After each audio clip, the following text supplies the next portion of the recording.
Hey guys, tonight we begin with something deeply fascinating: the state of mental health in medieval times. What did it mean to feel anxious, depressed, or simply off? Well, let's just say therapy wasn't covered by the local guild. So before you get comfortable, take a moment to like the video and subscribe, but only if you genuinely enjoy what I do here. And let me know in the comments where you're tuning in from and what time it is for you. It's always fascinating to see who's joining us from around the world. Now, dim the lights, maybe turn on a fan for that soft background hum, and let's ease into tonight's journey together. Let's start with the basics. In medieval Europe, your mental health, your moods, your energy, your thoughts, your tendency to cry over burnt porridge was believed to be controlled by a stew of internal fluids. These weren't metaphorical. They were literal bodily juices. And yes, someone somewhere probably tried to measure them. This ancient system came courtesy of the Greeks, specifically Hippocrates and Galen, and it stuck around for centuries longer than it had any right to.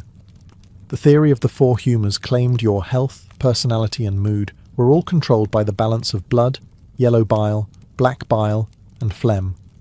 Each fluid was tied to a personality type. Too much blood? You were cheerful and energetic until you got annoying and they bled you with leeches. Excess yellow bile made you angry and impulsive, great for battle, bad for dinner parties.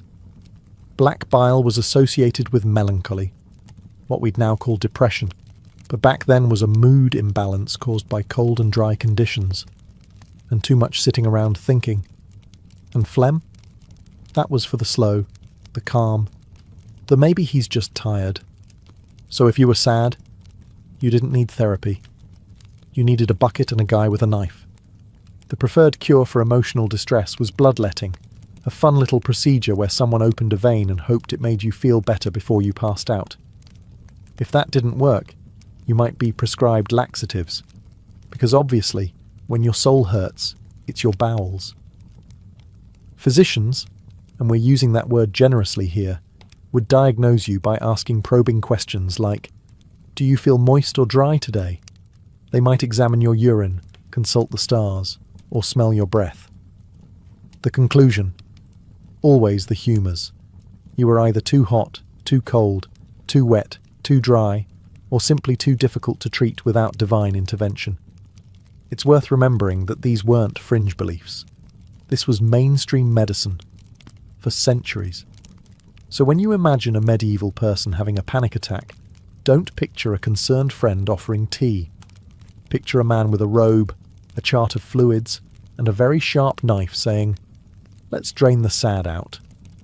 In medieval Europe, if you felt off, emotionally, mentally, spiritually, and couldn't blame it on sin, demons, or your neighbour's weird bread, there was another obvious culprit: the moon. Yes, that bright glowing orb in the sky was believed to have direct influence over your mental state. The term lunatic didn't come out of nowhere. It comes from luna, the Latin word for moon. And people genuinely believed that too much exposure to moonlight could scramble your brain like an undercooked egg. This wasn't just folk belief either. It was widely accepted by doctors, clergy, philosophers, and that guy yelling near the well. The idea was that the moon, being a celestial body with feelings, could mess with your bodily fluids, especially your brain fluids, which were assumed to slosh around your skull like sad soup whenever the full moon hit just right. People who acted strangely around the time of a full moon weren't considered stressed, overwhelmed, or neurodivergent. They were just moonstruck. Some were even locked away temporarily until the lunar cycle passed, which was medieval healthcare's version of wait it out. The moon also got the blame for epilepsy, insomnia, hallucinations, and basically anything you couldn't easily treat with soup, leeches, or prayer. If you were up at night pacing or crying, they wouldn't ask about your childhood. They'd ask about the sky. Even animals weren't safe. Farmers swore that sheep acted skittish and dogs howled differently under a full moon. And if your ox kicked over a cart or your pig ran off into the woods, someone was bound to mutter, "The moon's up to something." Of course, there was no science to back any of this up, but in fairness, there also wasn't science. Most medical texts referenced astrology as casually as we reference caffeine, and treatments often included not just herbs and diet changes, but planetary alignments. Because sometimes it wasn't madness, it was just bad moon energy. If your mental health took a turn, say you started weeping into your bread, shouting at trees, or speaking in rhyming couplets, the first person to consult wasn't a doctor, it was the local priest. Why? Because in the Middle Ages the mind was considered a spiritual battlefield, and any behaviour outside the norm was immediately interpreted through a theological lens. Depression? Maybe you'd committed a sin and forgotten. Anxiety? A sure sign the devil was getting cozy in your soul. Hearing voices? Classic demonic Airbnb situation. Priests were essentially the default mental health professionals, except instead of therapy, they offered confession, fasting, and a stern reminder that you were made of dust and should probably act like it. If you showed signs of what we now call a mental illness, the priest would perform a moral diagnosis. Were you skipping church? Coveting thy neighbour's wife? Laughing too much? Yes, that was suspicious. If so, your condition might not require herbs. It might require repentance. For more extreme cases, like hallucinations, mutism, or erratic behaviour, the church had more robust tools. These included prayer vigils, pilgrimages, and, in special cases, minor exorcisms. You know, just to make sure your sadness wasn't a demon in disguise. Can't be too careful. Even routine emotions were under suspicion. Excessive joy could be seen as vanity. Deep sadness, sloth of the soul, also known as acedia, which was basically spiritual depression, treated with psalms and guilt. If you were melancholic, you weren't in need of support. You were morally slippery and possibly just not trying hard enough. The irony? Many people genuinely found comfort in the church's explanations. In a world without neuroscience, the idea that suffering had cosmic meaning was oddly reassuring. It gave structure to chaos, even if the treatment was a bit chant-heavy. Still, if you had a mental health issue in the Middle Ages, your best hope wasn't compassion. It was a priest with a decent bedside manner and a low threshold for demon accusations. So you've been hearing voices, having visions, or just talking to your soup too fondly. In today's world, you might get therapy, or at least a wellness podcast recommendation. In the Middle Ages, you got an exorcism. Yes, the preferred treatment for many mental disturbances was not medication or rest, but a firm and theatrical spiritual eviction.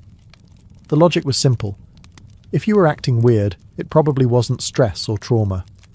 It was Beelzebub making himself at home behind your eyeballs. And he wasn't paying rent. Exorcisms came in two varieties. The minor kind, which was basically an intense prayer circle with holy water and muttering, and the major kind, which was more of a live performance with a cast of one very nervous patient, one heavily robed priest, and a backup choir of concerned monks humming in Latin. The rituals varied, but the essentials remained consistent.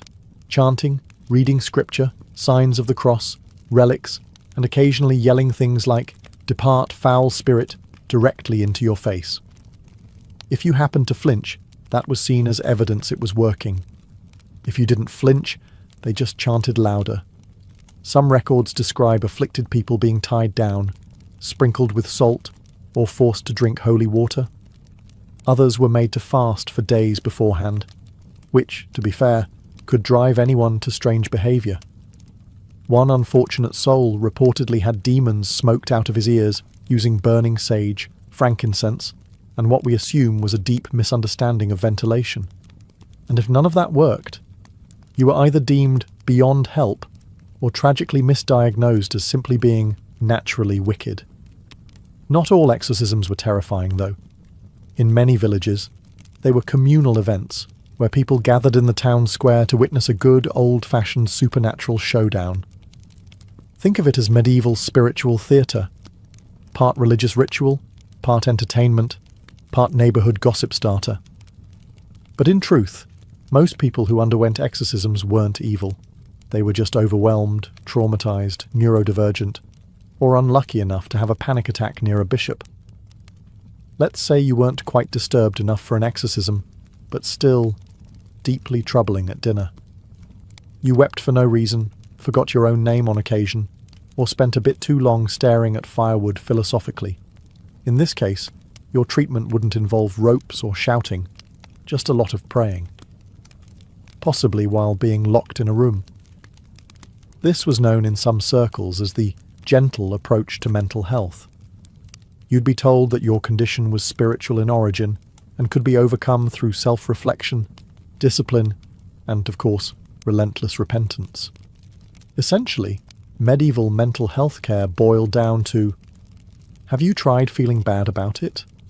The logic was that suffering purified the soul, so if you were already suffering mentally, clearly you were halfway there. Monks and nuns, some genuinely compassionate, others just chronically overworked, might guide you through periods of meditative silence, prayer vigils, fasting, and sleeping on uncomfortable surfaces until either the devil left or you forgot what happiness felt like. Some people voluntarily entered monasteries as a kind of medieval retreat centre. These weren't quite spas, more like spiritual timeout chambers. You got a cell, a Bible, and 8 hours of daily chanting. Occasionally, you'd also get stew. Whether this helped mental illness or simply masked it with religious exhaustion is still debated. And then there were the relics. Feeling unwell? Touch the bone fragment of a saint? Trouble sleeping? Sleep near a vial of martyr's blood? Sad for no reason? That's what the toe of St. Euphemia is for. The idea was that holiness was contagious, like kindness or fleas. Now, to be fair, this was the closest thing to compassionate care in many places. Unlike exorcisms or beatings, the prayer-based route didn't usually involve injury. Just lots of chanting and being told your thoughts were problematic. Sometimes monks genuinely helped people through community, quietude, and structured routine. Other times, they just told you to fast and hope for divine clarity by sunrise. Let's say your condition went beyond moody sighs and occasional candle staring. Maybe you'd started wandering barefoot through town mumbling about angels, or loudly debating theology with barn animals. At that point, the medieval response wasn't a support group. It was a stone room with one window and no doorknob on your side. Enter the monastic cell, or as some historians delicately put it, protective isolation. These cells were tucked inside monasteries or churches and were considered a form of mercy, emphasis on considered. You wouldn't be chained or tortured, hopefully, but you would be firmly encouraged not to leave, sometimes for years. The space was simple, bare walls, maybe a straw mat, and if you were lucky, a little window through which food, mostly cold gruel, would arrive twice a day. Human contact was rare, because the working theory was that your madness was contagious, emotionally, spiritually, or atmospherically. You weren't entirely forgotten, though. Monks might offer prayers for your soul. Occasionally, a kindly brother might bring herbs or read psalms outside your door in a tone that suggested you weren't the worst thing they'd seen that week. Sometimes, the locked room was not part of a monastery, but an actual public institution, the early versions of asylums. These weren't common until much later, but a few existed in medieval Islamic cities, and by the 13th century, in places like London and Paris. The goal? Shelter, not treatment, and certainly not recovery. Now, to their credit, the medieval mindset wasn't always cruel. Many believed the mentally unwell were closer to the divine, touched by God, or perhaps walking that fine line between prophecy and peculiar behaviour. But practically speaking, locking someone away for their own good was just easier than figuring out what to do with them. Families often begged monasteries to take in afflicted relatives, promising donations in return. The alternative was trying to explain to the neighbours why Uncle Thaddeus was shouting Latin in the cabbage patch again. If you were a woman in medieval Europe and found yourself overwhelmed, irritable, or tearful, perhaps after your 11th child or your 3rd husband with plague breath, congratulations, you were probably diagnosed with hysteria, Now, diagnosed is doing a lot of heavy lifting here. Hysteria wasn't so much a diagnosis, as it was a blanket explanation for, this woman is behaving in a way that makes men uncomfortable. Crying too much? Hysteria. Not crying enough? Suspicious, possibly a witch. Expressing opinions, ambition, or fatigue? Definitely a uterus problem.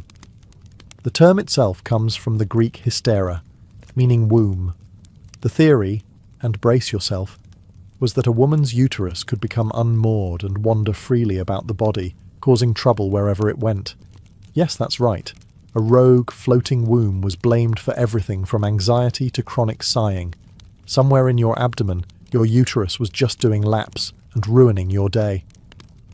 Symptoms of hysteria included shortness of breath, nervousness, fainting, emotional outbursts, and, to quote one actual medieval source, too much thought. Truly a devastating condition. Treatments varied. A priest might recommend fasting and prayer. A physician might apply herbs. And in some cases, rather awkward manual stimulation was prescribed to calm the uterus, performed by midwives or, in later centuries, by early gynecologists with a concerning lack of supervision. Marriage was also considered a cure. If a woman was single, she needed a husband to settle her womb. If she was married, then obviously she just needed to be pregnant again. Either way, her mental health was treated with more chores and less rest. And if she kept acting strangely, seeing visions, resisting housework, or having too many thoughts in Latin, things could escalate. Some women were accused of witchcraft because nothing screams mental illness, like growing herbs and asking questions. But not all was bleak. In some cases, women found support from convents where the demands of daily life were lighter and emotional distress was seen as part of spiritual struggle. Some nuns even wrote about their anguish in ways that sound suspiciously modern, minus the demon metaphors. Still, if you were a woman in the Middle Ages with feelings, your best mental health strategy was simple. Keep it quiet, keep it short, and never, ever talk to your cat in public. In a time when monks prescribed fasting, priests blamed demons, and physicians swore by bleeding your soul out through your ankle, the real MVPs of medieval mental health were the herbalists, often elderly women with gardens, cats, and suspiciously good intuition. These wise women, sometimes called cunning folk, were the unofficial, unlicensed therapists of their day. They didn't ask how your humours were feeling. They asked when it started, how you were sleeping, and whether your mother-in-law was bothering you again. Their methods were simple: tea, tinctures, and talking, though the talking part was often disguised as advice about herbs. You'd sit in a smoky cottage surrounded by drying plants, and before long you'd be sipping something made of valerian root and lavender while ranting about your neighbour's pig. It was like therapy, but it also cured warts. Herbalists treated sadness with calming infusions. Anxiety was soothed with chamomile and balm. If you were really distraught, you might get mugwort, St. John's wort, or, in desperate cases, a stiff dose of poppy extract. They called it a sleep aid. You'd call it accidental time travel. Most of these women weren't formally educated, but their remedies were rooted in generational knowledge, observation, and something modern medicine likes to call actually listening to the patient, which, unfortunately, also made them suspicious to everyone else. The church viewed them as threats. After all, they operated outside the religious system, didn't quote scripture, and didn't insist every problem came from sin. Some towns quietly appreciated them. Others accused them of witchcraft if they got too popular, too effective, or too confident in public. Still, they were often the only source of comfort for people suffering from what we'd now call depression, trauma, or plain old burnout. If you were lucky, your village herbalist knew how to blend calming herbs, light a protective candle, and tell you that no, you weren't cursed. You were just tired and underappreciated. Were their treatments perfect? Of course not. Sometimes they rubbed onions on your feet. But compared to being locked in a stone room or yelled at by a monk holding a goat skull, the herbalist's approach was practically holistic luxury. So far, we've covered prayers, isolation, and a charming herbalist with an herbalist's license issued by no one. But medieval mental health had one more tier of solutions, the truly imaginative ones, the kind that made you wonder if the physician was just winging it based on dreams and pantry contents. Let's begin with the dead owl treatment. Yes, if you were plagued by sadness or excessive thoughts, one popular remedy was to tie a dead owl to your head. It was believed the owl, a symbol of wisdom, would absorb the confusion or melancholy through your scalp. In practice, it mostly absorbed flies. Feeling particularly anxious? Try powdered emeralds. That's right, jewel dust. Physicians recommended grinding actual gemstones and rubbing the sparkly remains on your chest or consuming tiny amounts. Not only did it not work, it was a great way to ruin both your digestive tract and your jewellery collection. Then there were the cures involving astrology, which were less medical and more vibe check from the stars. A patient's mental disturbance might be blamed on Mars being in a bad mood. Treatment: wait until Jupiter looked friendlier. One medieval medical manual suggested wrapping the sufferer in wolfskin during a thunderstorm to scare off the madness. Another recommended whispering into the left ear of a black dog and then letting it run away with your sorrow, like a very sad, very hairy therapy courier. You could also find remedies involving smoked herbs stuffed into pigeons, which were then waved near your head. No one's quite sure what this was supposed to do, but it was very aromatic and quite annoying to the pigeon. And if none of that worked, there was always pilgrimage, the all-purpose medieval solution to everything. Pack your sandals, grab a staff, and walk hundreds of miles to a holy site. With any luck, you'd either find spiritual peace, or at least get enough blisters to distract from your emotional state. These oddball cures remind us that medieval medicine wasn't entirely malicious, just wildly misinformed, often experimental, and occasionally bird-based. And hey, if nothing else, they gave people hope, which in those days was about as close to Prozac as it got. Every medieval town, big or small, seemed to have that guy. You know the one. Dressed oddly, muttering to himself, sometimes blessing chickens, sometimes cursing puddles, the town madman. And strangely enough, society didn't always lock him away or call for holy water. They just let him be. In an age when mental health was misunderstood at best and feared at worst, this was oddly progressive. People with visible mental illness weren't always banished. They were often absorbed into daily life, tolerated like unpredictable weather, or that one goat who thinks he owns the street. The madman, or madwoman, though women were sadly more likely to be accused of witchcraft, held a peculiar place in the medieval social order. Not quite a threat, not quite a joke, and occasionally revered. In some towns, these individuals were even seen as touched by God, or given a grudging respect for their unpredictability. If they spouted cryptic phrases while staring into the sun, people assumed it was divine prophecy, or just Wednesday. They were usually given a nickname: Old Will the Wanderer, Mad Meg, Tom Fool.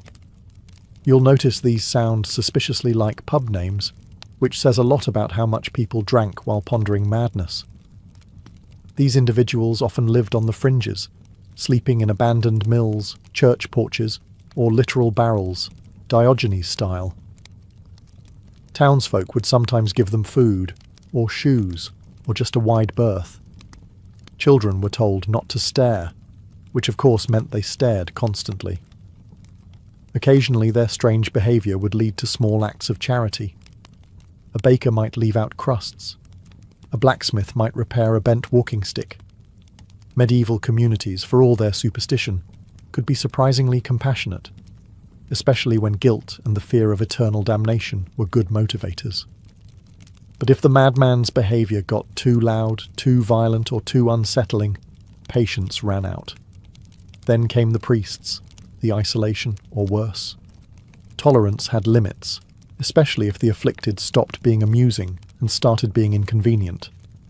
In modern times, we understand that depression is a complex condition involving brain chemistry, life circumstances, and sometimes just terrible Mondays. But in the Middle Ages, if you were feeling persistently low, tired, or like life was a slow-motion mudslide, congratulations, you were guilty of acedia. Acedia wasn't seen as a mental health issue. It was classified as a spiritual failure, one of the original deadly sins before sloth eventually stole its thunder and got top billing.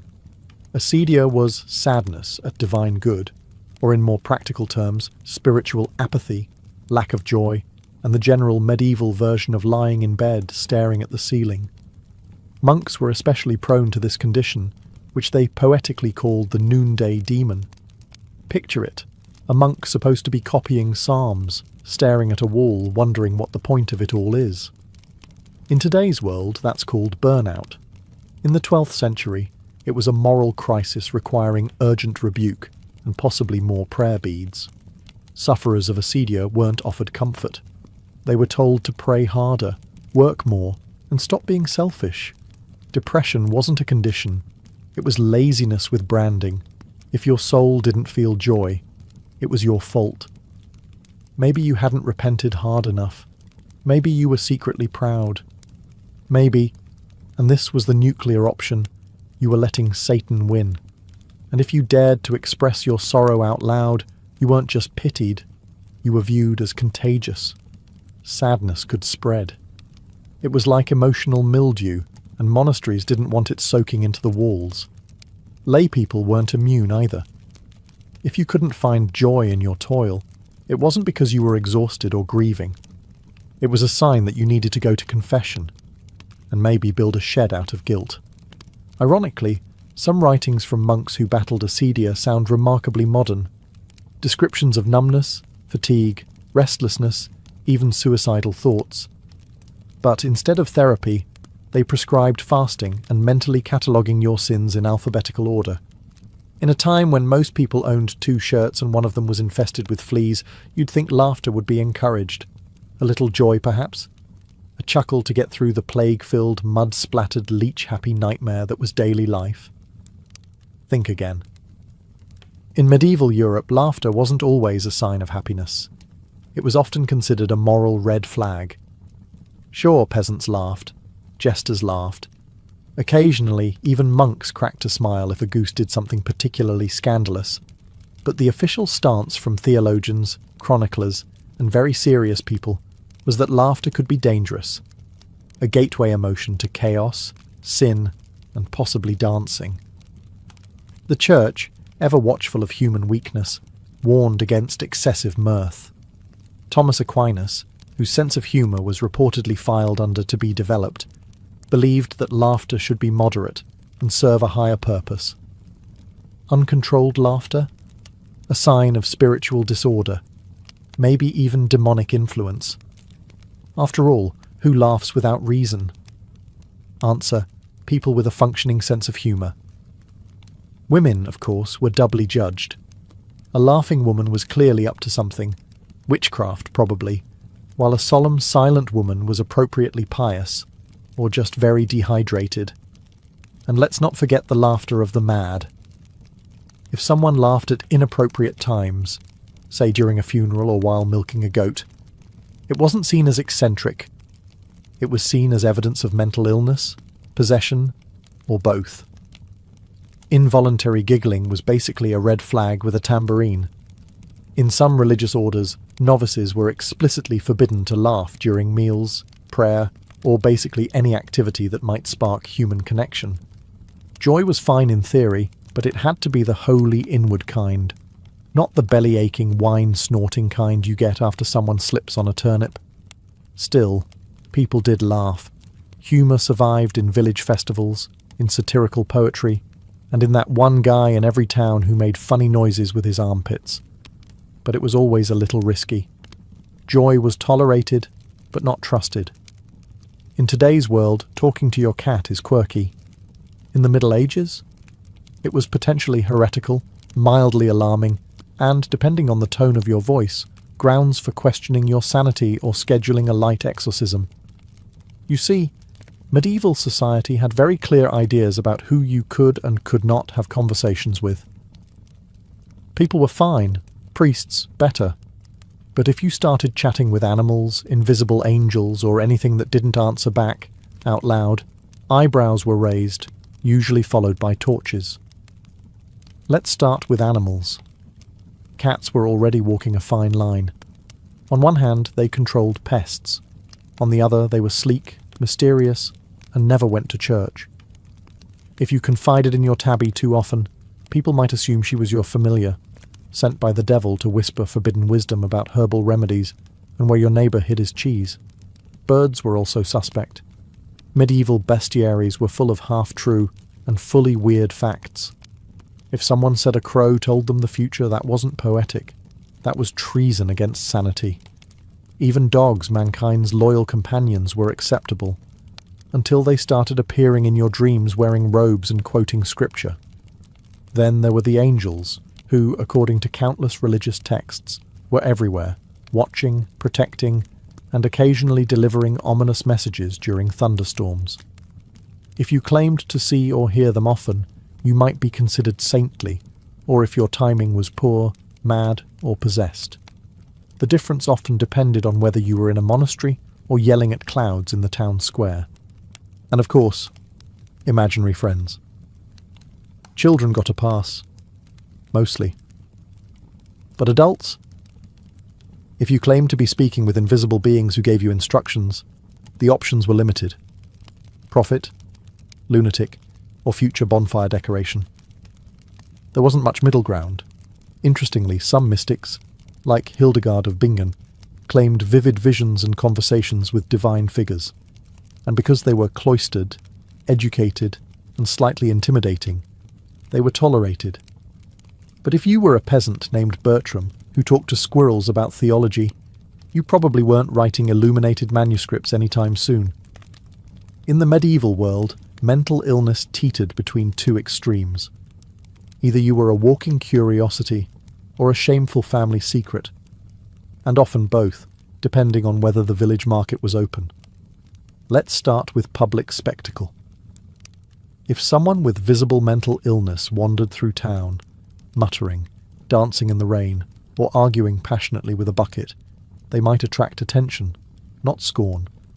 In fact, they could become a fixture of village life, like the bell tower, or that one goat that always escaped. People would watch, whisper, maybe even laugh, not out of cruelty, well, not always, but out of a weird blend of amusement and fear. Because deep down, everyone worried. That could be me next week if I get hit on the head or eat spoiled eel pie. In some places, these individuals were known as natural fools, a term that sounds insulting, but was weirdly affectionate by medieval standards. They were seen as innocent, almost childlike, and sometimes believed to have been touched by God, fate, or just a very unfortunate moon phase. You could end up with food, shelter, and a nickname. It wasn't ideal, but in a world without therapy, it beat being locked in a tower. But for families, not so charming. If your relative was quietly struggling, maybe depressed, withdrawn, or plagued by what we'd now call anxiety, it was often handled as a private matter, which, in medieval terms, meant don't talk about it, ever. Shame was a powerful social currency, and a troubled mind in the household could reflect poorly on the whole lineage. Some families kept afflicted members hidden. Others sent them to monasteries or pilgrimage routes, hoping divine geography would work where herbal tea had failed. In some sadder cases, people were disowned entirely, especially if they were seen as disruptive or, worst of all, embarrassing at weddings. Public mental health care barely existed. Shame filled the gap where support systems should have been. No clinics, no community outreach. Just a mix of whispered prayers and pretending everything was fine. By the end of the Middle Ages, somewhere around the late 15th century, give or take a plague, things started to shift. Not quickly, not gracefully, but if you squinted hard enough, you could spot the early signs of humanity inching toward compassion, one confused scholar at a time. For one, philosophy and science began to sneak into the conversation. Thanks to Arabic medical texts preserved and translated in places like Spain and Sicily, Western Europe was reintroduced to ancient Greek thinkers, who, while not exactly modern psychologists, had at least considered that the human mind wasn't just a demonic puppet show. Scholars started to flirt with the idea that madness could stem from imbalances in the body, not just sins or sorcery.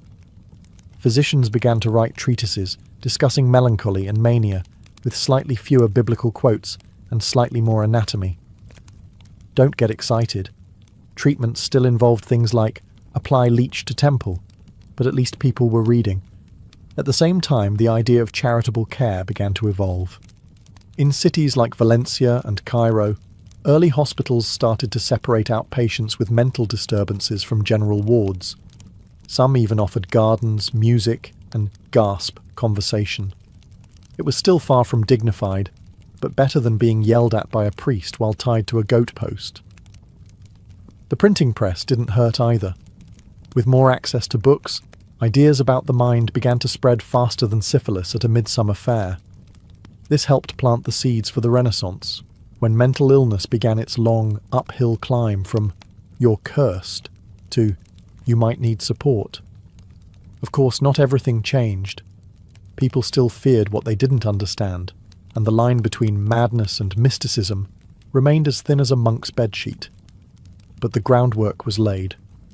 Slowly, the mad were no longer seen solely as vessels of sin or divine wrath. They were, in a radical twist, beginning to be seen as human, fallible, suffering, and worthy of care. Not hugs, though. That would come centuries later. From the outside, noble life looked divine. Perfumed corridors, diamond-crusted attire, servants waiting on every whim. Whether at Versailles or within the imperial walls of Kyoto, nobility projected an illusion of perfection, elegance frozen in time like a portrait. But what the public didn't see was the suffocating reality beneath the powdered faces and rigid etiquette. For many nobles, this life of luxury was less like heaven and more like a velvet-lined prison. Every aspect of a noble's day, from when to rise to how to fold a napkin, was dictated by unwritten rules or ceremonial codes. In France, nobles were expected to perform the lever ritual each morning, where courtiers would literally line up to watch the king get out of bed. Participation wasn't optional. If you weren't seen in the right rooms at the right hours, rumours spread. Your influence shrank. Your enemies smiled. And at Versailles, losing social capital was often deadlier than losing money. Across the world in Japan, court nobles in Kyoto faced a different but equally suffocating script. The high-end elite were expected to master poetry, calligraphy, music, and the subtle art of aloof expression. Every word, every bow, every sleeve movement was political theatre. And failure to perform correctly? Social suicide. Even leisure was performative. A ball wasn't just a party. It was a test of alliances. A walk in the garden might be a silent battlefield of glances and veiled insults. You weren't simply living your life. You were playing a role in an eternal play, where the audience was everyone, and the stakes were your legacy. And yet, few nobles escaped, because the very privileges that made them admired also kept them chained. Inheritance laws, arranged marriages, debt obligations, and the constant surveillance of rivals meant they rarely had control over their own fates. Behind the closed doors of their manor houses, many nobles experienced mental decline, quiet rebellion, or spiritual despair. But in public, they smiled, always smiled. This was the great paradox of noble life. The more prestige you had, the less freedom you possessed. They were born at the top, but often died without ever living for themselves. When you picture a nobleman striding through Versailles in silk stockings, or a lady gliding down a staircase in pearls, the last thing you imagine is debt collectors. But behind all the glamour, a surprising number of nobles were financially drowning. It turns out that maintaining the illusion of wealth was more expensive than actual wealth itself. At Versailles, appearances were everything. A noble might spend more on a new waistcoat or ball gown than on maintaining an entire estate. Why? Because fashion was currency. If you didn't keep up, you vanished. politically, socially, and eventually financially. Courtiers would gamble enormous sums, not just at cards, but on horses, land speculation, and high-stakes alliances. Many nobles mortgaged ancestral estates to fund one more season of social relevance. And the king didn't help. Louis XIV, in particular, kept nobles close, not just physically, but economically. He encouraged extravagant spending at court to keep them dependent, distracted, and loyal. A ruined noble was a controllable noble. In England, the aristocracy wasn't much better off. During the Georgian era, lords and ladies often lived in opulent townhouses in London, financed entirely on credit. Tailors, wine merchants, and milliners were expected to wait months, sometimes years, for payment. Entire families balanced on the edge of collapse, hoping their daughter would marry a wealthier man, or that some distant cousin would die and leave them a title and a working estate. Meanwhile, in Russia, nobles were granted vast lands populated by serfs, and yet many were still cash poor. The wealth was illiquid. Lavish lifestyles in Moscow required constant borrowing. Pawn shops discreetly handled tiaras and sabres. Family jewels were sold under candlelight behind locked doors. Japan's noble class fared no better during periods of peace. As the samurai class shifted from warrior to bureaucrat during the Tokugawa era, many nobles found themselves ceremonial but irrelevant. Stipends shrank, costs remained. Some took side jobs. Yes, actual jobs, in poetry schools or estate management, to keep up appearances. But admitting financial hardship was a dishonour, so debts piled in secret. The lesson? Nobility wasn't about financial stability, it was about the performance of wealth. And often, that performance came at a soul-crushing cost. Scandal was the unofficial second language of the nobility. Affairs, duels, secret children, whispered betrayals. The more polished the public image, the dirtier the private truths. Nobles had power, prestige, and privilege. But what many of them didn't have? Restraint. In Versailles, courtiers lived in such close quarters that privacy was nearly non-existent, and yet illicit liaisons flourished. Queen Marie Antoinette was endlessly accused of romantic entanglements, whether with Swedish nobles or her inner circle of ladies. Many of these rumours were false, but they stuck because everyone knew someone who was doing exactly that. The court practically ran on gossip, and scandal wasn't just tolerated, it was currency. Your name in someone else's bedroom could either elevate your influence or ruin your bloodline. Meanwhile, over in England, aristocratic reputations were shredded in salons and gambling houses. Lord Byron, for example, was rumoured to have fathered children with his half-sister. That didn't stop him from being a celebrity, but it cast a long shadow over his noble status. Nobles were expected to have mistresses, just not too many, and definitely not the wrong ones. Affairs with actresses, commoners, or foreign spies. That could lead to exile, imprisonment, or in rare cases, an early grave. In Imperial Russia, the court of Catherine the Great was notorious for its openness. The Empress herself had lovers throughout her reign, often hand-picked and elevated to positions of power. But it wasn't just Catherine. Her courtiers were constantly engaged in intrigues, often mixing political manoeuvring with bedroom games. Affairs were less about love and more about leverage. Even in the refined Heian court of Japan, where restraint and poetry reigned, scandal found its way through haiku and love letters. A noblewoman might receive a midnight visitor whose identity she would never reveal. But her next poem, shared among the elite, might offer just enough metaphor to ignite a wildfire of speculation. The most dangerous scandals, though, were the ones that never made it into letters or court whispers, the ones involving treason, espionage, and betrayal of blood. These were whispered in corridors, documented in coded correspondence, and buried in family archives. Because in noble life, scandal wasn't the exception, it was the wallpaper. Beautiful, intricate, and always hiding cracks underneath. For all their earthly power and luxury, nobles were often tormented by a far less visible force, the crushing weight of spiritual uncertainty. They had everything, yet still wrestled with existential dread. Being born into privilege didn't grant clarity about the afterlife, morality, or divine purpose. In fact, it often made things worse. In Catholic France, guilt clung to the corridors of palaces like smoke. The same nobles who attended Mass daily might also indulge in debauchery every night. Confession was routine, but more for social performance than true penitence. Still, many nobles, especially as they aged, were haunted by their sins. Some turned toward mystics and visionaries, desperate for answers. Even Louis XIV, the Sun King himself, grew more devout in his final years, racked with fear over his worldly indulgences and the wars he'd waged. Across Europe, nobles funded churches and monasteries not just out of piety, but insurance.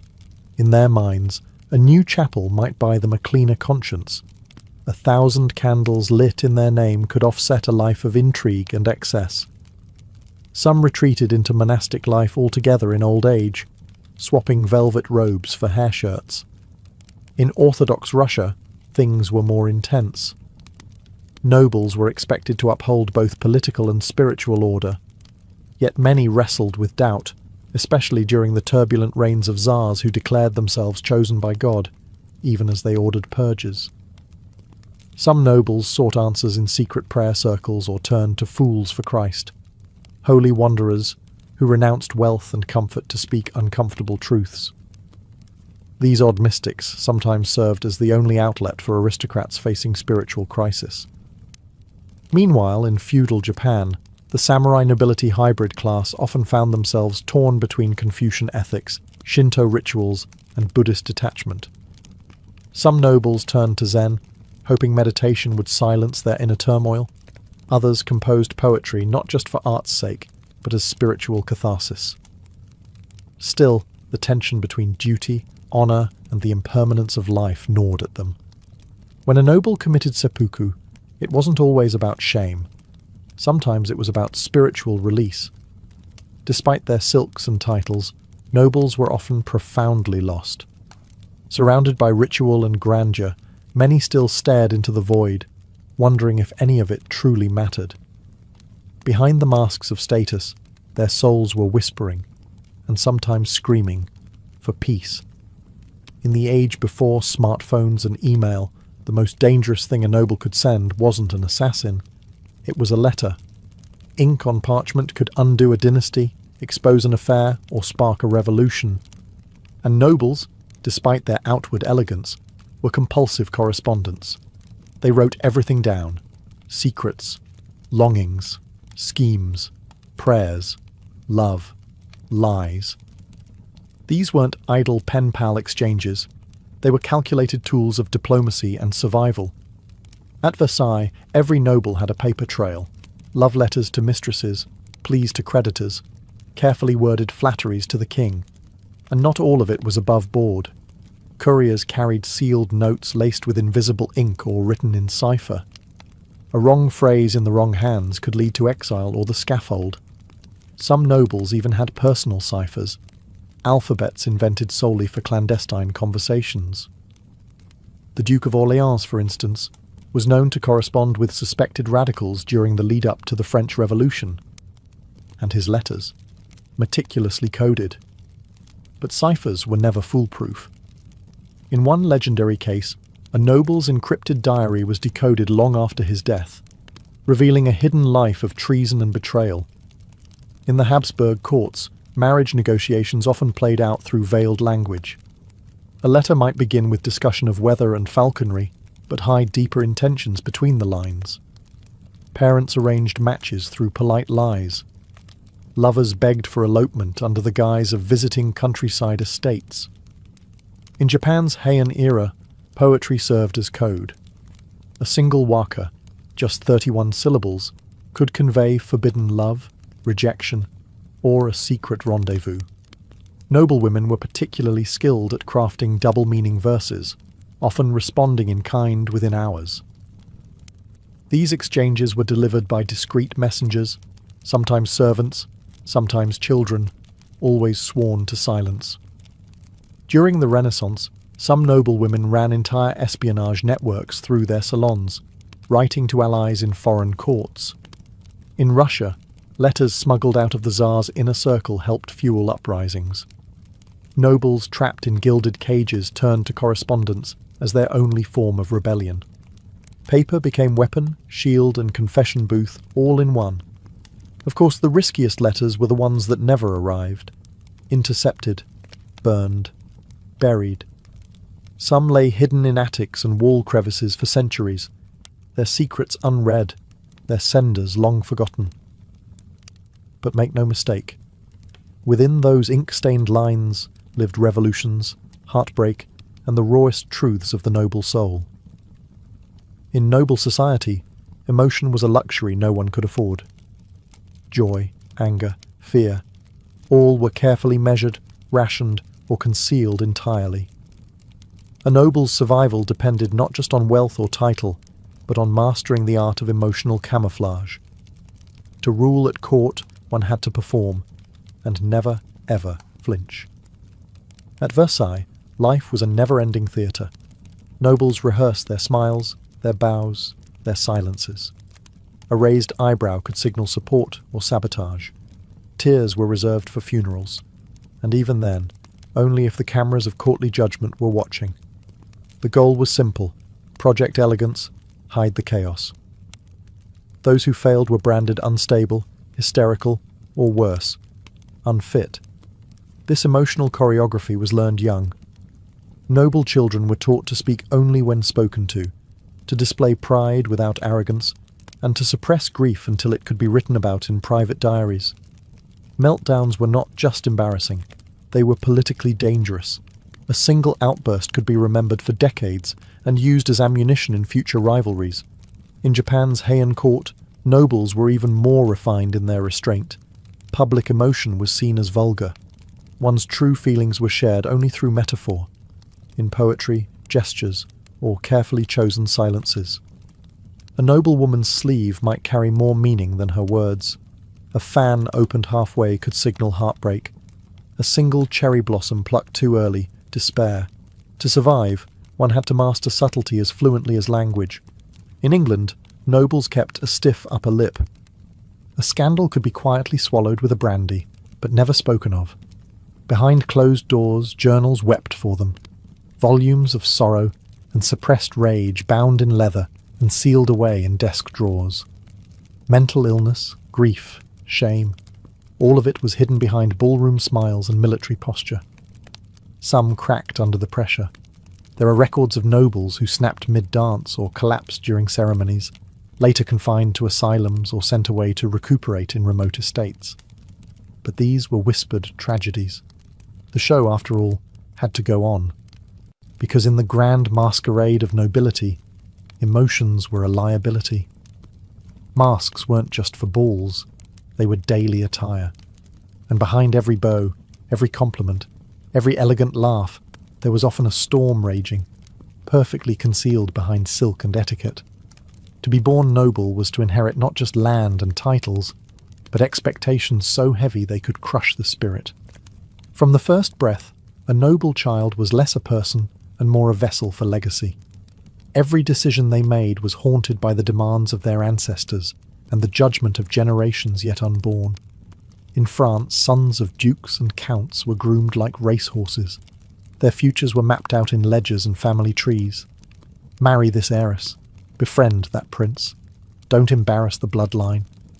Their lives were a continuation of a strategy that had started long before they were born, and often one they had no power to alter.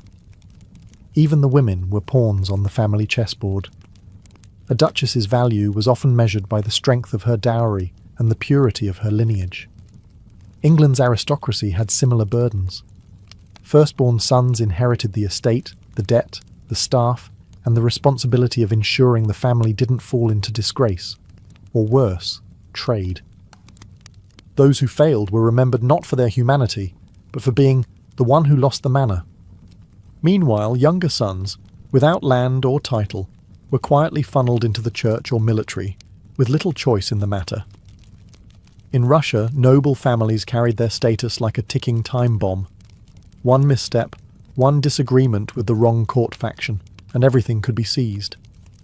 Land, serfs, even the family name could be revoked. Generations of effort, wiped away with a signature. Japan's aristocracy was even more rigid. In Heian times, noble families competed for proximity to the emperor. Positions and influence were passed down not through merit, but through lineage. A single disgrace, a failed marriage, an unruly son, could undo centuries of prestige. The pressure to conform was immense, and individuality was often sacrificed on the altar of ancestral duty. And what of those who didn't want the title, who didn't want to marry the stranger, rule the estate, or bear the name? Rebellion wasn't just difficult, it was unthinkable. Some tried. Most were crushed by the machinery of tradition. The burden of inheritance wasn't just a financial or political matter, it was psychological, a crown of thorns worn under a golden halo. To be noble meant to be chained to a legacy, whether you wanted it or not. Not all nobles followed the script. Beneath layers of etiquette and centuries of family pressure, some cracked, and others resisted. But rebellion among the nobility wasn't always dramatic. There were no peasant uprisings here, no flaming torches, just quiet, subversive acts, tucked into corners of palaces, hidden behind locked doors, or disguised as tradition. In Versailles, where conformity reigned supreme, rebellion took on strange forms. Some nobles chose not to attend the king's elaborate mourning ritual, a grave offence that signalled independence. Others dared to wear colours out of fashion or commission portraits that didn't flatter. A few scandalised their families by marrying for love, not alliance.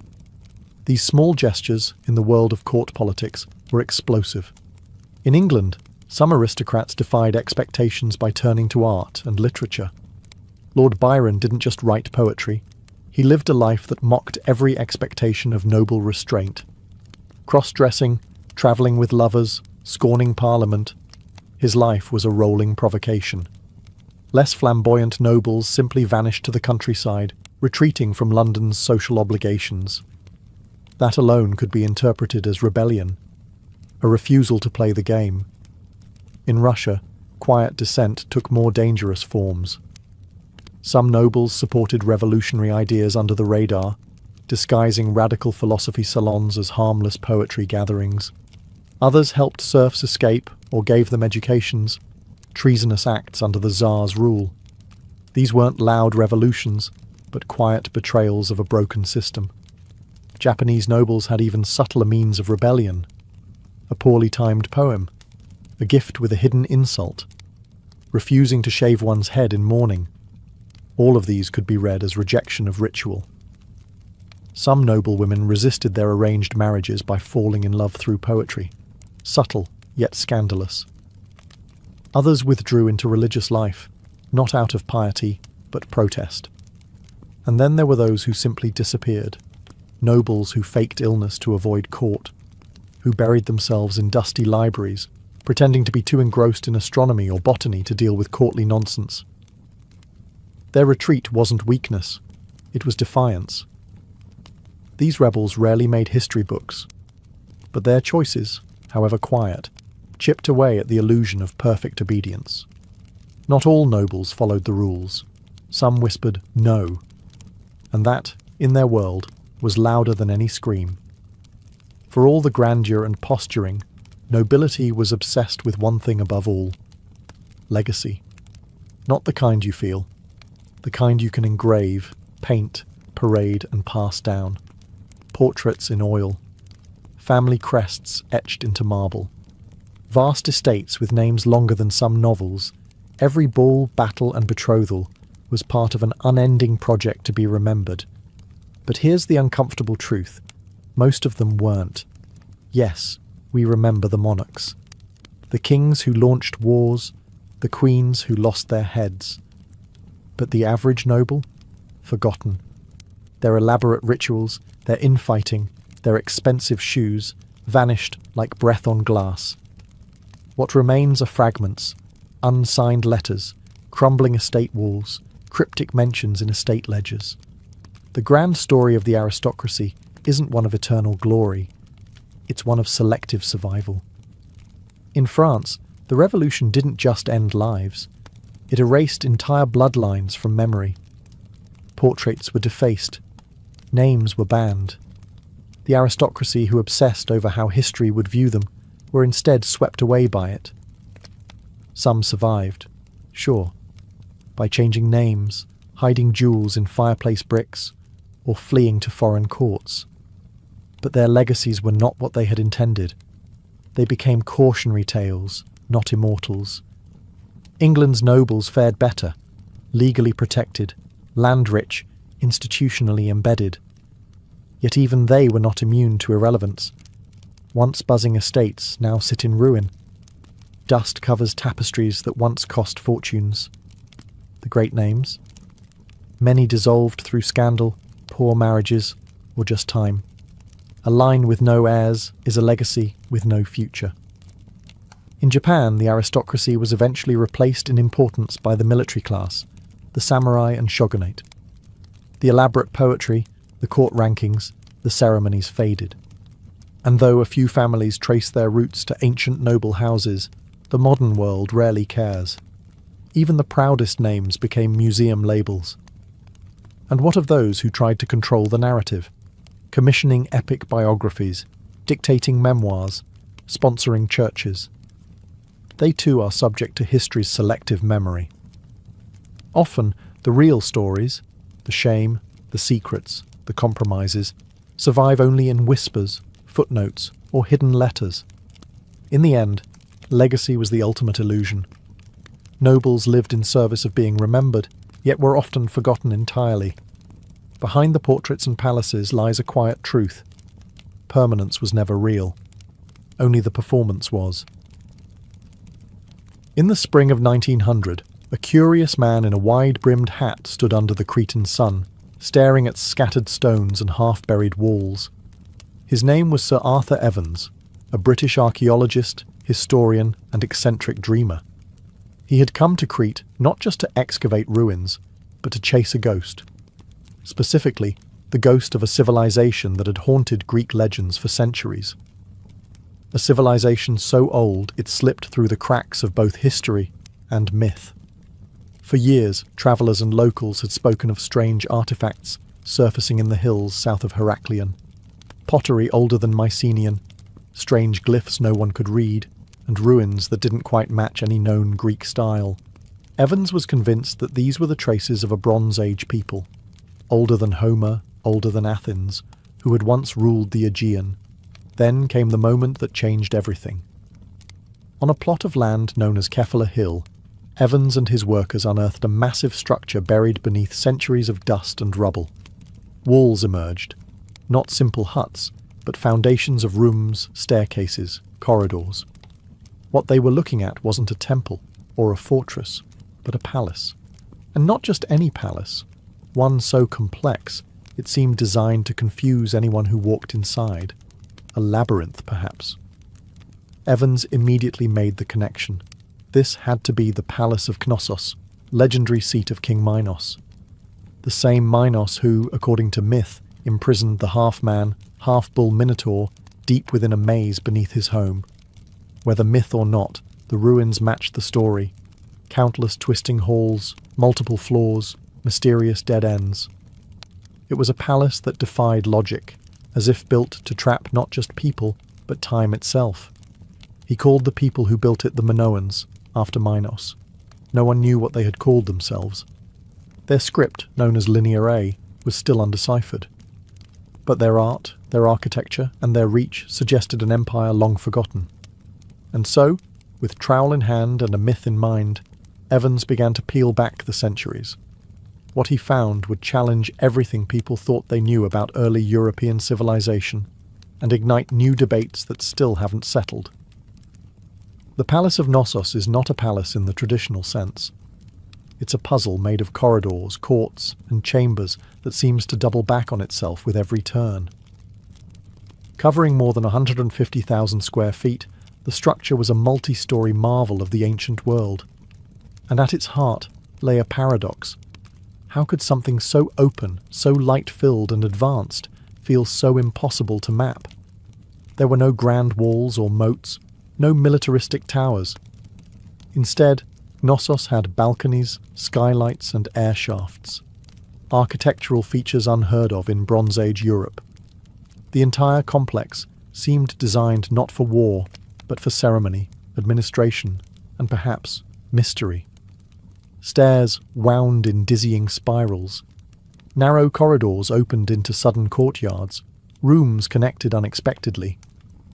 Scholars have debated for over a century whether this design was intentional, a symbolic nod to the myth of the labyrinth, or simply the result of centuries of rebuilding.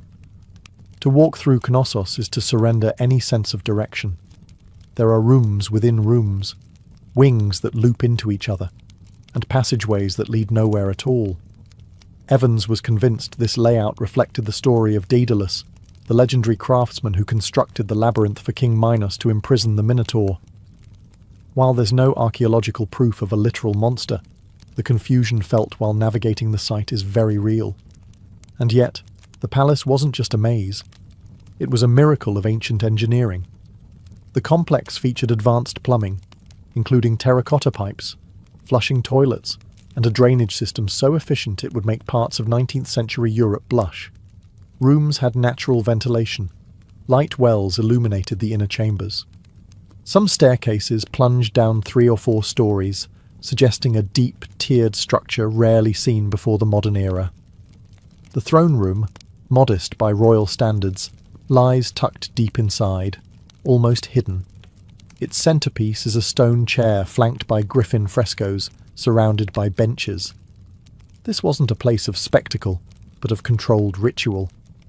Perhaps here, power was less about dominance and more about illusion, mysticism, or religious awe. Knossos wasn't built to intimidate, it was built to mystify. Whether you were a trader, priestess, or foreign envoy, one truth was certain. Once you entered, the palace swallowed you whole, and made you forget the path you came from. Though the stone walls of Knossos are crumbling, its colours still speak.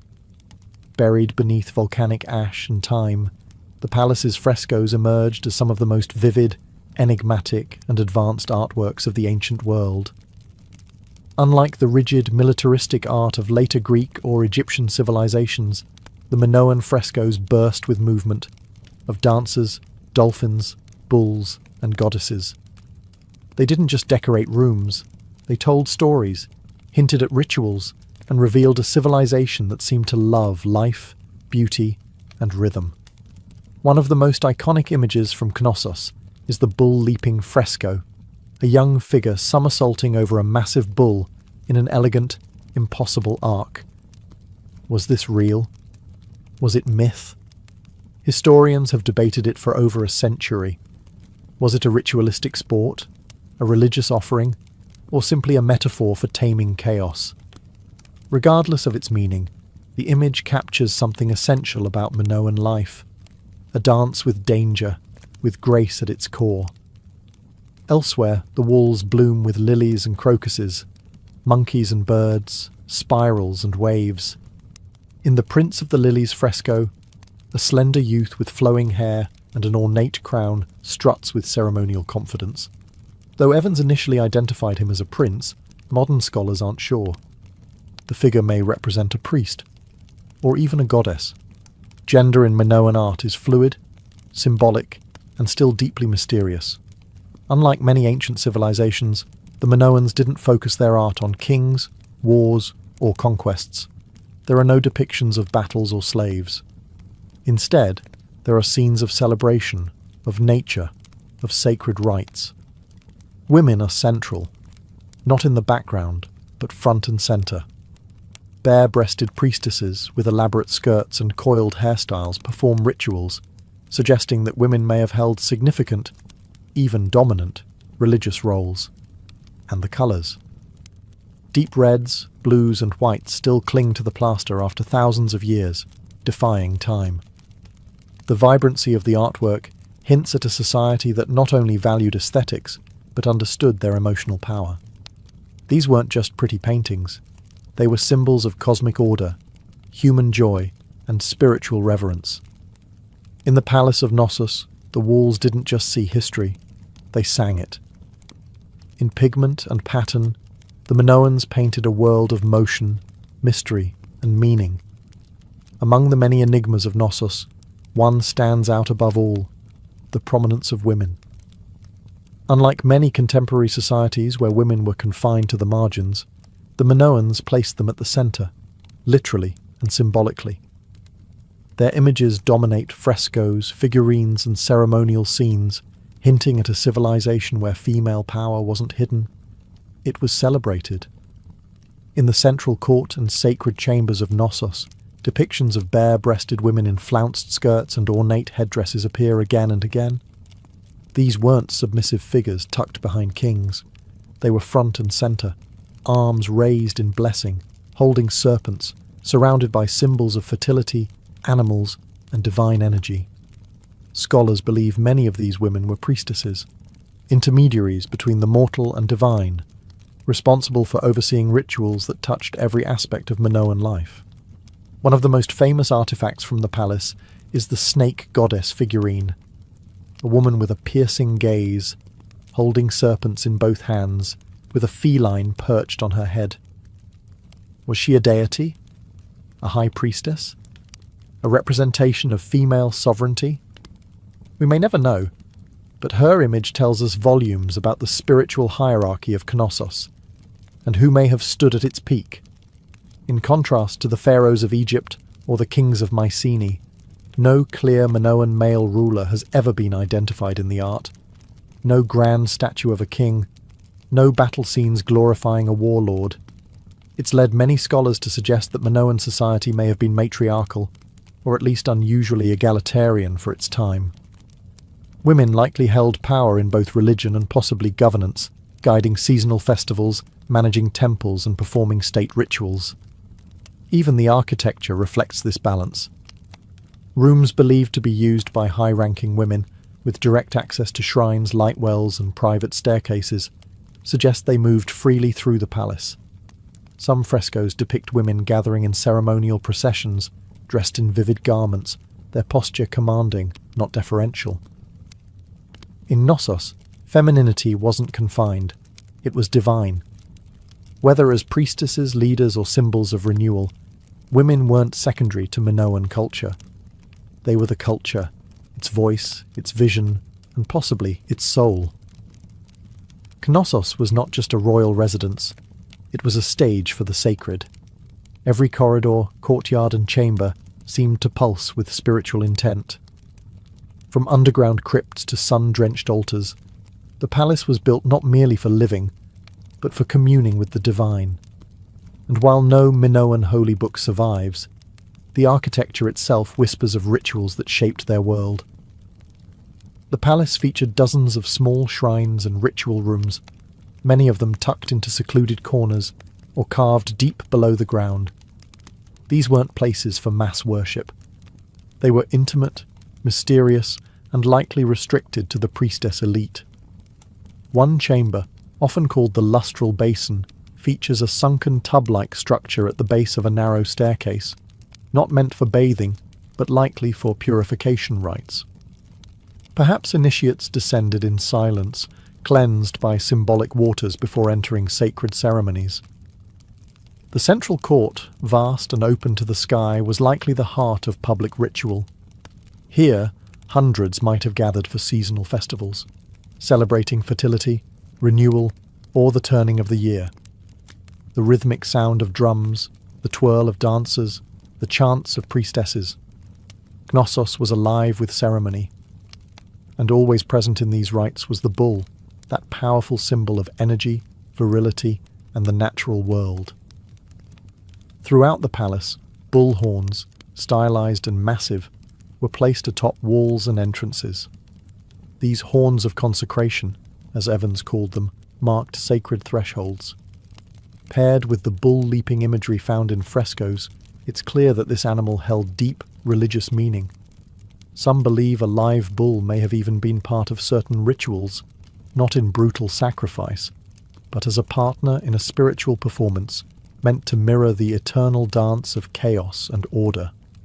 The double axe, or labrys, was another symbol often associated with sacred spaces in Knossos. Found carved into pillars and walls, it may have been a tool, a weapon, or a divine emblem. Its frequent pairing with female figures further supports the idea of a goddess-centered religion. No temples in the traditional sense exist at Knossos. Instead, the palace itself was the temple, every stairwell a procession, every chamber a chapel. It was a place where the spiritual and political were one, and where sacredness was woven into the very walls. Amid the frescoes, altars, and labyrinthine chambers of Knossos, archaeologists uncovered something even more puzzling: writing. Hundreds of clay tablets inscribed with symbols that no one, to this day, can fully understand. This was Linear A, the script of the Minoans, and one of the last great undeciphered writing systems of the ancient world. Discovered during Evans's excavations, Linear A looked superficially similar to another script found in Mycenaean Greece, known as Linear B. Evans assumed they were related, and they were. But while Linear B was later cracked and revealed to be an early form of Greek, Linear A stubbornly refused to give up its secrets. It's a language unrelated to Greek, and possibly unrelated to any known language on Earth. We can read its characters phonetically, but we don't know what they mean. Most Linear A tablets found at Knossos are administrative, inventories of grain, oil, livestock, or offerings. But without knowing the language, the context remains elusive. Were these taxes? Ritual offerings? Market records? No one can say with certainty. The Minoans wrote for over 500 years, and yet we still can't understand a single full sentence. This linguistic blackout gives Knossos its dreamlike quality. It's like listening to music through a wall. You can sense the rhythm, the energy, the intent, but the lyrics are forever muffled. We can see their rituals in art, their architecture in stone, but their thoughts remain sealed. Linear A was written with a stylus on soft clay, then baked by accident, preserved only because the palace was destroyed by fire. Without that disaster, their words might have dissolved long ago. Ironically, the burning of Knossos gifted us with the only surviving fragments of Minoan language. Some scholars believe Linear A might one day be deciphered, especially if bilingual texts are found, much like how the Rosetta Stone cracked Egyptian hieroglyphs. Until then, we're left with isolated symbols: a man, a bull, a jar, a sun. Meaningless, and yet hauntingly familiar. Knossos, for all its colour and complexity, speaks to us in silence. Its language sits just beyond reach, reminding us that some of history's greatest voices still wait to be heard, buried not in earth, but in mystery. The Palace of Knossos, once a beacon of art, architecture and ritual, did not vanish in a single cataclysm. Its fall was not swift, but layered, a slow unravelling of a civilization whose power once seemed eternal. And like so many ancient collapses, the truth behind Knossos' downfall is a tapestry of fire, water, and whispers of war. Around 1450 BCE, something changed. Suddenly, across Crete, Minoan palaces and towns began to burn. Knossos, curiously, did not fall immediately. Instead, it was reoccupied. But the frescoes changed. The writing on the clay tablets shifted from Linear A to Linear B, not Minoan, but Mycenaean Greek. This suggests that the Mycenaeans, the rising power from the mainland, had either invaded or taken control peacefully after a catastrophe weakened the Minoans. Whatever the method, Knossos was no longer ruled by its native people. One theory points to the eruption of Thera, a volcanic explosion on the island of Santorini, just north of Crete, around 1600 BCE. This cataclysm was one of the most powerful in recorded history, devastating the region with earthquakes and tsunamis. The resulting chaos may have crippled the Minoan economy, wrecked their ports, and weakened their influence, leaving them vulnerable to invasion or internal collapse. Others argue for a gradual economic and political decline. As trade routes shifted and rivals grew stronger, the centralized power of Knossos may have fractured. The palace, once buzzing with activity, became more administrative, more subdued. Ritual gave way to record-keeping. Art gave way to imitation. By 1375 BCE, the palace was abandoned entirely. Fires raged through its halls, roofs collapsed, walls cracked and buckled. Knossos was left in silence, its colours fading, its language unread, its rituals forgotten. And yet, it was never truly lost. Legends of the labyrinth and the Minotaur survived in Greek myth. Hints of Minoan influence echoed through Mycenaean palaces, and later, in classical art and architecture, the soul of Knossos lingered like smoke, invisible but present. Today, its ruins are open to the sun again. Tourists walk where priestesses once danced, and the palace that once held a civilization together now holds its secrets in plain sight, majestic, mysterious, and unfinished. When Sir Arthur Evans uncovered Knossos in 1900, he didn't just excavate it, he reimagined it. With a mix of scholarly ambition and artistic vision, Evans set out not only to preserve the ruins, but to bring them to life. He believed that simply exposing the foundations wasn't enough. The world needed to see the palace as he believed it once was, colourful, complex, and awe-inspiring. What followed was one of the most controversial restorations in archaeological history. Using concrete, a material completely alien to the Bronze Age, Evans rebuilt sections of the palace with modern methods. He employed artists to repaint frescoes using fragments found on site, but often filled in missing details based on assumption, not evidence. Balconies were reconstructed. Columns were restored not in dull stone, but painted red with black caps based on Evans's vision of Minoan aesthetics. Rooms were roofed, walls were replastered, and the ancient palace slowly became a hybrid. Part ruin, part Edwardian fantasy. Some applauded his boldness. Without Evans, they argued, Knossos might have remained just another tangle of unremarkable ruins. His reconstructions made the site accessible, educational, and emotionally compelling. Visitors could walk through halls that felt alive, see murals bursting with colour, and visualize the world of the Minoans with more clarity than ever before. But others saw it differently. Critics accused Evans of overstepping, of imposing his own interpretation on a civilization we still barely understand. The frescoes, for instance, were sometimes almost entirely invented, based on small shards of original paint. Whole sections of the palace, such as the famous throne room, may have been assigned functions they never had. By shaping the ruins to match myth, Evans may have blurred the line between archaeology and storytelling. Today, Knossos is both a marvel and a monument to the complexities of historical reconstruction. Evans' vision cannot be separated from the site. His concrete structures still stand, his artistic interpretations still colour the walls. But visitors walk through Knossos with a dual awareness of what the Minoans might have built and what a passionate archaeologist believed they did. In trying to bring Knossos back to life, Evans may have given us two palaces, one ancient, buried in the earth, and one imagined, standing boldly above it. Today, the Palace of Knossos stands not only as a ruin, but as a bridge between myth and history, imagination and evidence, Europe and the ancient world. Long after its last ritual was performed and its halls fell silent, Knossos continues to fascinate, mystify and provoke. Its very existence challenges our assumptions about early civilization and forces us to confront how little we still know. The palace helped redefine the timeline of European history. Before its discovery, most scholars believed that advanced civilization began with the Greeks. Knossos rewrote that narrative.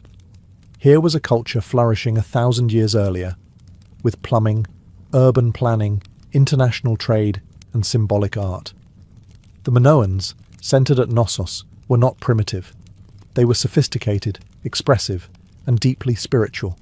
But Knossos's legacy is inseparable from its mythology.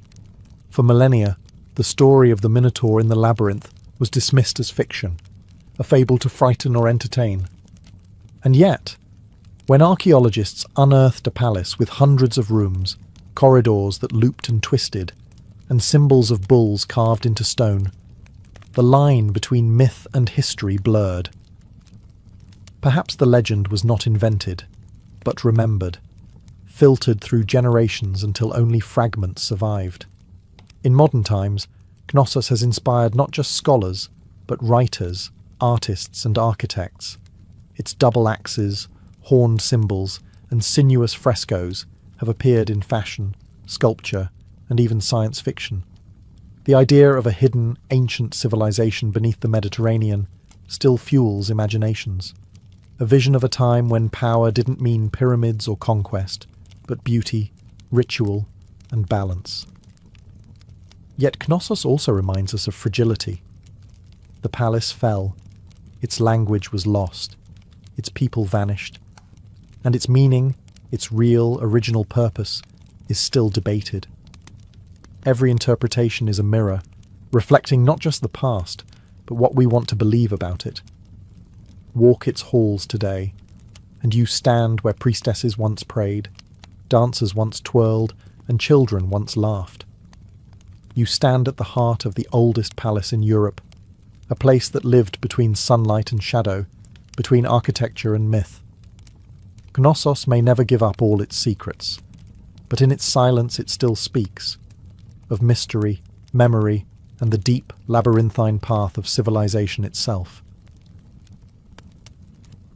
Lucius Domitius Ahenobarbus was born on December 15th, 37th CE, a child of privilege, but also of poison. His lineage was imperial, tangled in the Julio-Claudian dynasty that ruled Rome with both splendor and suspicion. His mother, Agrippina the Younger, was the sister of Emperor Caligula, great-granddaughter of Augustus, and one of the most cunning political players of her time. His father, Gnaeus Domitius Ahenobarbus, was known for arrogance and cruelty. It was said that when someone congratulated him on the birth of his son, he muttered, "Nothing could be born from me and Agrippina but something monstrous." Whether that was a prophecy or just bitterness, time would tell. At just 2 years old, Nero lost his father to dropsy, or possibly to poison. In a Rome where alliances were fatal and ambition was a blood sport, Agrippina now found herself a widow with a child and no real power. But she was patient. She watched as her brother Caligula spiraled into tyranny and was murdered by his own guards. She kept quiet as Claudius, the stammering, bookish uncle, was lifted to the purple robe. Then she made her move. By 49 CE, Agrippina seduced Emperor Claudius, her own uncle, and married him. She wasn't subtle about her goals. Within a year, she convinced him to adopt her son as heir, passing over his own biological son, Britannicus. Lucius became Nero Claudius Caesar Drusus Germanicus, a name fit for emperors. She arranged his engagement to Claudius's daughter, Octavia, and hired Rome's finest tutors to mould him. Chief among them was the Stoic philosopher Seneca, who tried to shape the young man into a noble ruler. From the outside, Nero was being groomed for greatness, educated in rhetoric, poetry, philosophy, and music. He learned how to command a crowd, recite Homer, and manipulate public opinion. But Agrippina still held the reins. She appeared beside him in ceremonies, ordered his household, and made it clear who truly wielded power. Nero's rise wasn't born from destiny. It was engineered by a mother who saw herself as empress long before her son ever wore a crown. And within that gilded nursery of ambition and manipulation, the seeds of a chaotic reign were quietly planted. In 54 CE, at just 16 years old, Nero became emperor of Rome. Claudius, his adoptive father, had died, officially of illness, though many suspected poison. And the prime suspect? Agrippina. She had long grown impatient with waiting, and when Claudius began reconsidering his biological son Britannicus as heir, she acted. Mushrooms, legend said, were the delivery method. The food of the gods, some joked darkly, and perhaps the food of murder. With Claudius dead, Nero was rushed into power. The Roman Senate approved.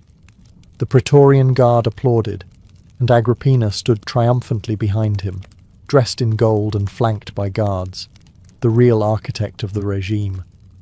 But she hadn't raised an emperor. She had built a puppet. In the early months of Nero's reign, Rome prospered. He gave generous bonuses to the soldiers, held public games, and promised a return to Augustan values. Behind the scenes, governance was handled by two key figures: Seneca, the philosopher tutor turned speechwriter, and Burrus, the pragmatic head of the Praetorian Guard. Together, they steered Nero through complex decisions while maintaining a veneer of noble restraint. But Agrippina wasn't content to stay in the wings. She expected to rule beside her son, and when Nero began asserting his independence, tensions exploded. At first, the battles were subtle. She demanded to appear on coins beside Nero's image, something no Roman mother had ever done. She intruded on state meetings. She walked into the Senate chamber uninvited. She reminded Nero, constantly, who had made him emperor. The young emperor chafed under her control. He began to surround himself with his own advisors, men of pleasure and art, not of duty. He fell in love with Acte, a former slave girl, much to Agrippina's horror. She had plans for a royal marriage, not romance with a commoner. The once close bond between mother and son began to sour. Whispers spread through the palace, of shouting matches, slammed doors, veiled threats. Agrippina, once revered as the empress maker, now seemed a looming threat. Rome had given Nero a throne, but Agrippina still held the leash, and Nero was beginning to reach for the knife. His reign had begun with promise, poetry, and applause, but behind the curtain, a family tragedy was already brewing, one that would stain the imperial purple with blood. By 59 CE, the imperial palace had turned into a battlefield, not of armies, but of wills. Nero was emperor in name, but his mother, Agrippina, still loomed like a storm cloud over every decision. She undermined his authority, opposed his personal life, and plotted in the shadows to replace him with Britannicus, the late Claudius's biological son. Nero, once the obedient boy with a lyre, had become a young man desperate to escape her grasp. He acted first. Britannicus, a legitimate threat to Nero's throne, suddenly died during a banquet. Guests claimed he choked on his wine, but the poison was so fast-acting, his death was unmistakable. Nero denied involvement. Few believed him. Agrippina certainly didn't. With Britannicus gone, Nero's next problem was his mother. She had once ruled through him. Now he saw her as a rival. Agrippina wasn't just politically ambitious, she was relentless. She met with senators in secret. She paraded noblemen she hoped to position as replacements. She made veiled threats about the Praetorian Guard's loyalties. And worst of all, for Nero, the people still loved her. Rome admired strong women when they weren't too strong. Agrippina had crossed that line. Nero first tried exile. He stripped her of her bodyguards, removed her from public appearances, and sent her to live in a coastal villa. But distance didn't silence her. She still corresponded, still whispered, still pulled strings. So Nero made a darker choice. He invited Agrippina to a grand celebration, gifting her a lavish boat for her return voyage. But the vessel had been rigged to collapse mid-sea. When the sabotaged ship broke apart, Agrippina survived, swimming to shore under moonlight. The botched attempt enraged and humiliated Nero, so he tried again. This time, he sent assassins to her villa under the pretense of an urgent message. Accounts vary, but one story says she faced her killers calmly, telling them to strike her in the womb, the place that had given birth to Nero. Her murder sent shockwaves through the empire. Nero's guilt was immediate and consuming. He couldn't sleep. He paced at night.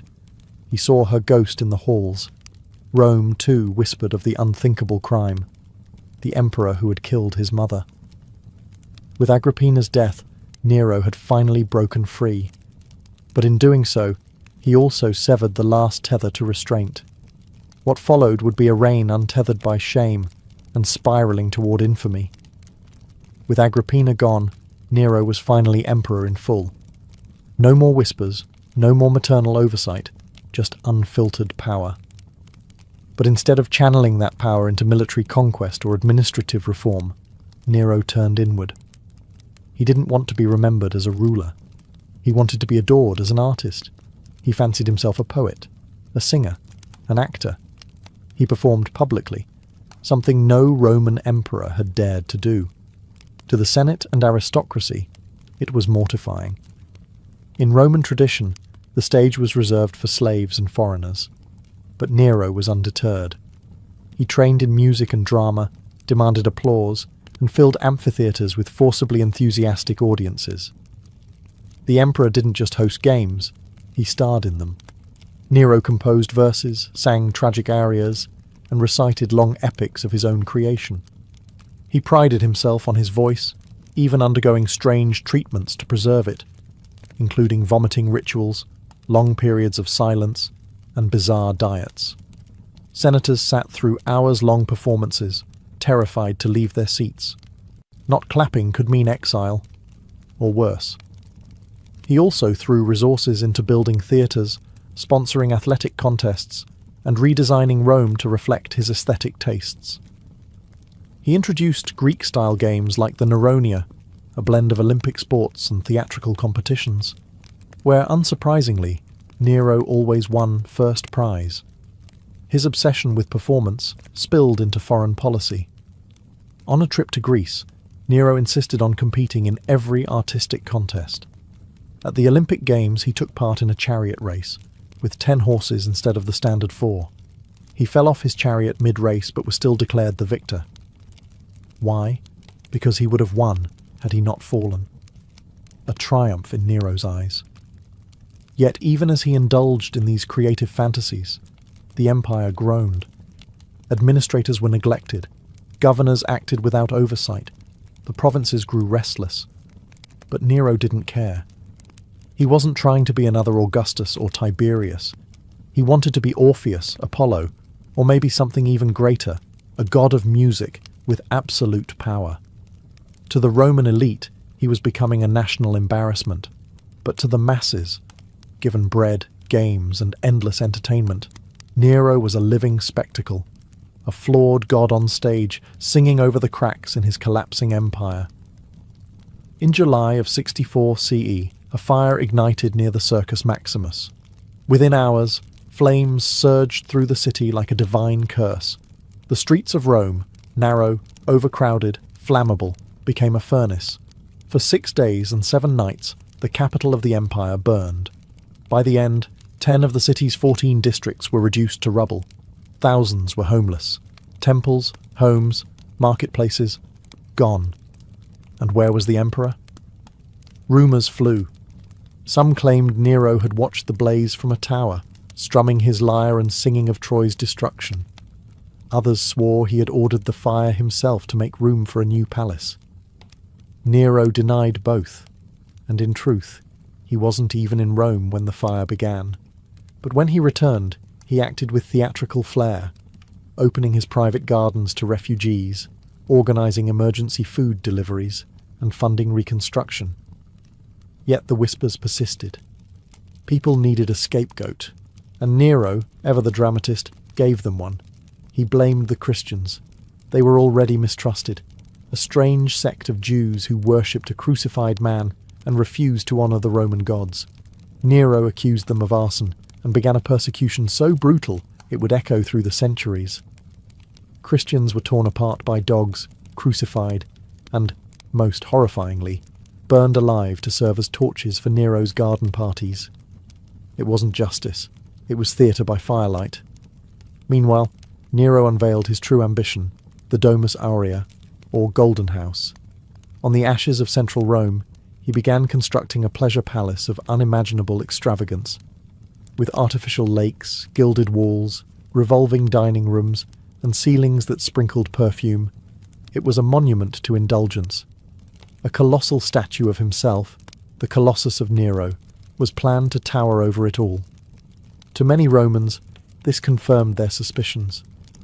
Nero hadn't just let the city burn. He had used the fire as a blank canvas. He had erased old Rome to paint a new one, starring himself. But Nero saw it differently. In his mind, he wasn't destroying, he was creating. He was remaking Rome in his image, dramatic, divine, and unforgettable. In trying to immortalize himself through art and architecture, Nero scorched the earth and lit the fuse of his own downfall. As Nero's reign dragged on, the applause began to fade, and the fear took its place. The emperor, who once danced across the stage, now paced palace corridors in a state of growing paranoia. He saw enemies in every shadow, conspiracies in every whisper. The artist emperor had become a tyrant in a mask of grease paint. Following the fire and the unpopular construction of his golden house, Nero's standing with the Senate deteriorated rapidly. The aristocracy, already offended by his performances and extravagance, now feared for their lives. In 65 CE, a plot was uncovered, the Pisonian conspiracy, in which dozens of senators, equestrians, and even soldiers were implicated in a scheme to overthrow him. Some wanted to restore the Republic, others simply wanted anyone but Nero. Nero's response was swift and ruthless. The poet Lucan, the philosopher Seneca, and the general Faenius Rufus were all ordered to commit suicide. Seneca, Nero's former tutor and once his moral compass, was forced to slit his wrists while calmly discussing Stoic philosophy. Even those only rumoured to be sympathetic to the plot were swept up in the purges. The palace became a house of executions. The Senate chamber, a silent theatre of obedience. The emperor's paranoia deepened. He accused his own wife, Octavia, of infidelity, a charge so flimsy it insulted the intelligence of even his closest allies. She was exiled, then executed. Her head was sent to his mistress, Poppaea Sabina, as a twisted token of affection. But even Poppaea wasn't safe. During a rage, or possibly a drunken argument, Nero kicked her in the stomach while she was pregnant. She died soon after. Some say he wept for days. Others claim he mourned the loss of his muse, not the woman. Poison became a regular tool in his arsenal. He relied on the infamous poisoner Locusta, a woman whose concoctions had killed emperors and rivals alike. At Nero's command, she trained others, creating a small macabre academy of assassination. By now, Nero's court resembled a stage soaked in blood. Every friend was a suspect. Every ally, a potential betrayer. And through it all, Nero continued to sing, perform, and believe that he was loved. But the audience was shrinking. The laughter was nervous, and the knives were getting closer.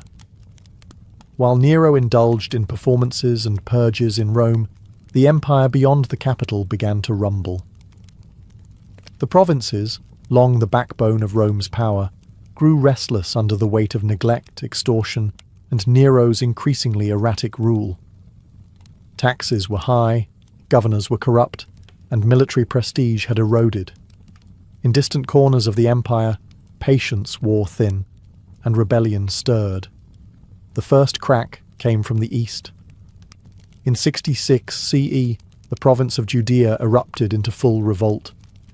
Tensions between Roman authorities and the Jewish population had simmered for years, fueled by religious oppression and heavy taxation.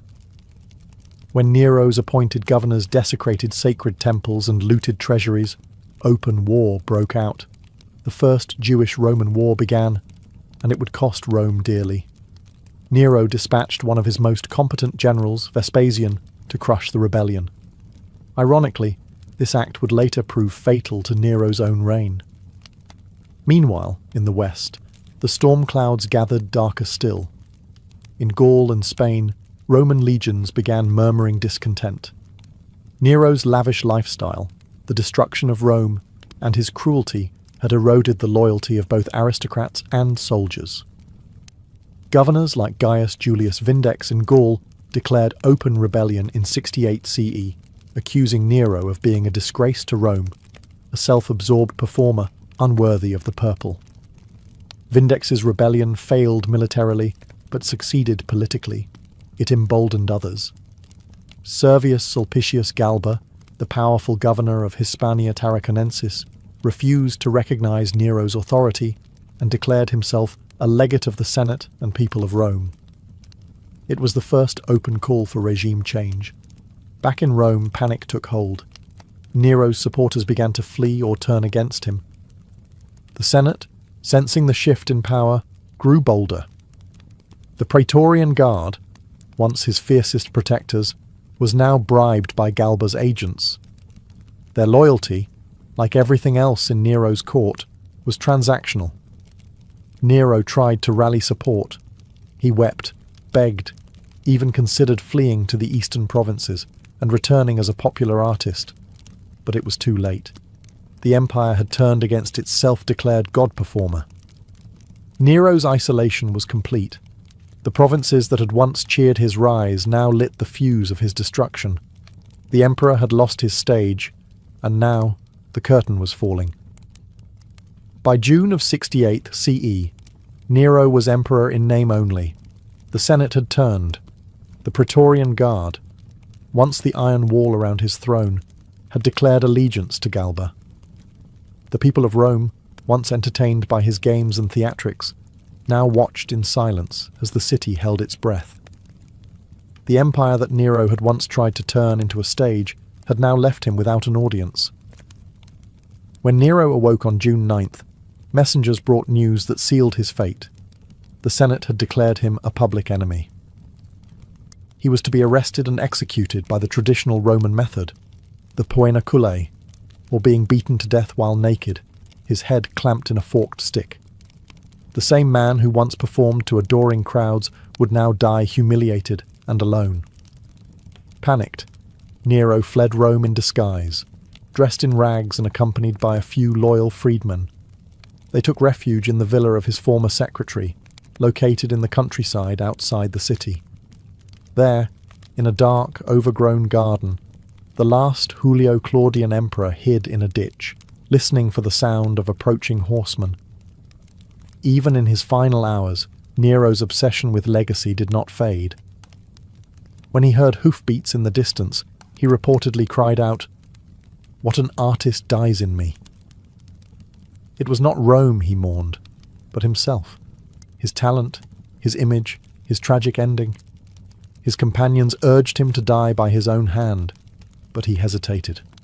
For all his brutality, Nero was a coward when it came to death. Finally, as soldiers drew near, he pressed a dagger to his throat with the help of a freedman named Epaphroditos. The blade pierced flesh. He did not die immediately. As blood filled his lungs, he whispered, "Too late. This is fidelity." He was 30 years old. The soldiers found his dying body, astonished. The Senate, now under Galba, ordered his burial in a simple grave. No state funeral, no divine honours, just a quiet end to a chaotic reign. With Nero's death, the Julio-Claudian dynasty, the line of Augustus, Tiberius and Claudius, was extinguished. What followed was a new storm, civil war, chaos, and the rapid rise and fall of emperors. But one thing was clear. Rome would never forget Nero. Nero's body was barely cold before legends began to bloom. Some Romans rejoiced, others mourned, and still more whispered that he wasn't really dead, that he had escaped to the east and would one day return. Over the next few decades, no fewer than 3 impostors claimed to be the resurrected Nero, appearing in Asia Minor with lyres in hand and songs on their lips. The myth of Nero, it seemed, had only just begun. For many in the Roman elite, his legacy was clear. Nero was a monster, a megalomaniac who murdered his own mother, burned his capital, and disgraced the empire with his narcissistic performances.